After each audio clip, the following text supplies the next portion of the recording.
Like father, like son, every good tree maketh good fruits. So was the quote by William Langland. As for the El Chapo family, it's like Chapo, like Chapitos. Every bad tree maketh bad fruits. Welcome to Escobar's World. Today you'll be meeting El Chapo's son. Ovidio Guzman López is the bad fruit borne by El Chapo's bad tree. Born in Sinaloa, Mexico in 1990, a son of Sinaloa cartel boss Joaquin Guzman Loera, El Chapo López was named after his mother Griselda López Perez's father's maternal grandfather, Ovidio Loera Cobre. As a child, Ovidio was enrolled in the Mexico City Center for Education and Culture Ajusco, or SECA school, a premier institution which was founded on the principles of the Legionaries of Christ and prided itself in nurturing young children into men and women of honor. Such was the irony. He was a high-ranking leader by the time he was 24 years old. After turning 18 in 2008, he became involved in his father's drug trafficking operation. He, Ivan Archivaldo Guzman, and Jesus Alfredo Guzman, two of his brothers, are nicknamed Los Chapitos, and they dominate a large faction of the Sinaloa drug cartel, with their father's partner Ismael Zambada Garcia ascending to the top of the organization.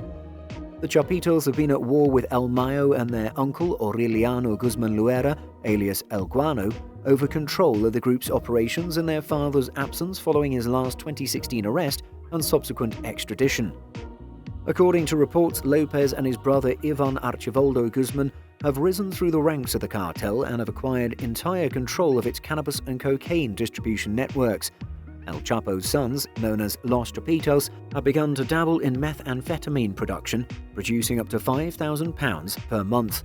They're known as Narcoritos or Narco Juniors, and they live in mansions with exotic animals and supercars. The males are also known for their brazen, extravagant behavior and social media displays. Ovidio has received the greatest attention among the Los Chapitos in recent years. According to the BBC, the United States Treasury Department blacklisted Ovidio Guzman López and Ivan Archivaldo Guzman Salazar in 2012. It appeared like the walls were closing in on them with their American assets blocked and unable to do business with Americans. The United States Attorney of the District of Columbia convened a grand jury in July 2017, and both Ovidio Guzman López and his brother Joaquin Guzman López were formally indicted in 2018 on charges of participating in a conspiracy to traffic cocaine, methamphetamine and marijuana since 2008. The Office of Foreign Assets Control, or OFAC, of the United States Treasury Department sanctioned Ovidio in 2012, and he was indicted in February 2019. Ovidio would become more popular in 2019 when he was arrested in what is now regarded as a poorly planned operation.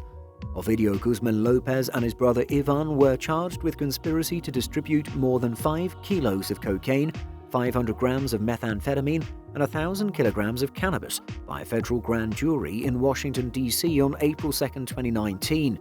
They were supposed to be extradited to face charges, but first they had to be found and safely arrested. Mexican security authorities had tracked down both of them by October. They went to arrest the brothers on October 17th, starting with Ivan.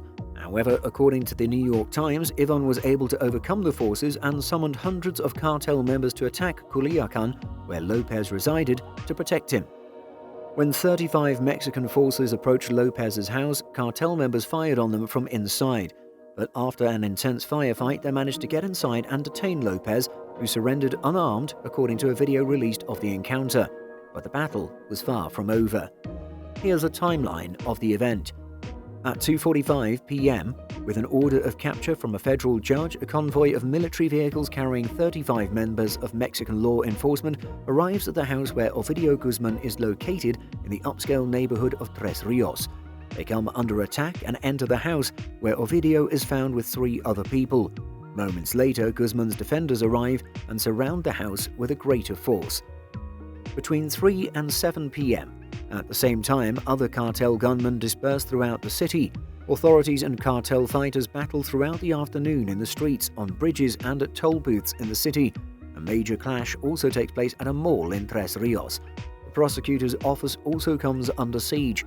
The cartel torches vehicles, blocks streets, and leaves at least one gas station on fire.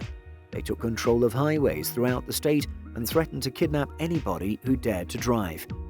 Heavily armed cartel gunmen, numbering over 700, threatened mass civilian deaths, including an attack on the apartment complex housing the relatives of the local military personnel. Panicked civilians caught in the crossfire took shelter wherever they could. At 4 p.m., a group of 61 inmates escapes from the Archivaldo penitentiary. Police capture part of the group, but 49 prisoners remain at large, according to Sinaloa's state's security ministry.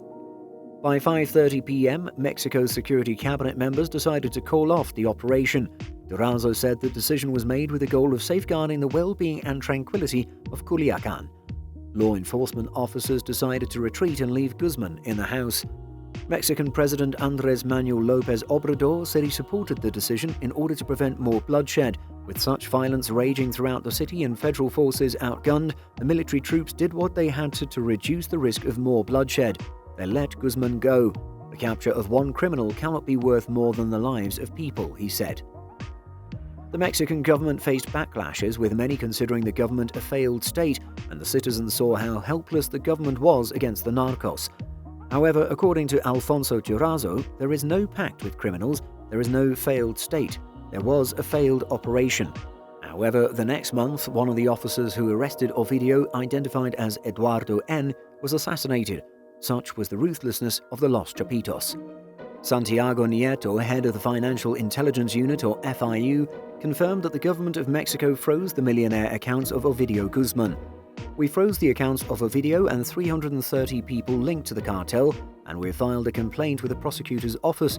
We've also found strange things," he expressed.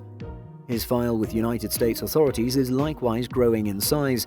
They've updated Ovidio's file with new information, including the fact that he's known as the Mouse. He's ordered the assassinations of informants, a rival drug trafficker, and a well-known Mexican musician who refused to perform at his wedding. He's still on the loose after his daring and dramatic show of an escape.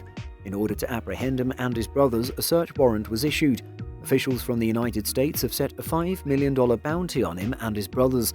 They also put a bounty on El Mayo Zambada, El Chapo's longtime associate, who has had 3 sons captured and imprisoned for their drug-dealing activities. El Mayo has become famous for his ability to remain one of the world's most powerful drug traffickers while never being apprehended. The United States government upped the price on his head from $5 million to $15 million in October in the hopes of changing that. To Ovidio, none of this was significant. He is still in charge of the Sinaloa cartel's meth activities, which move millions of dollars in meth every month.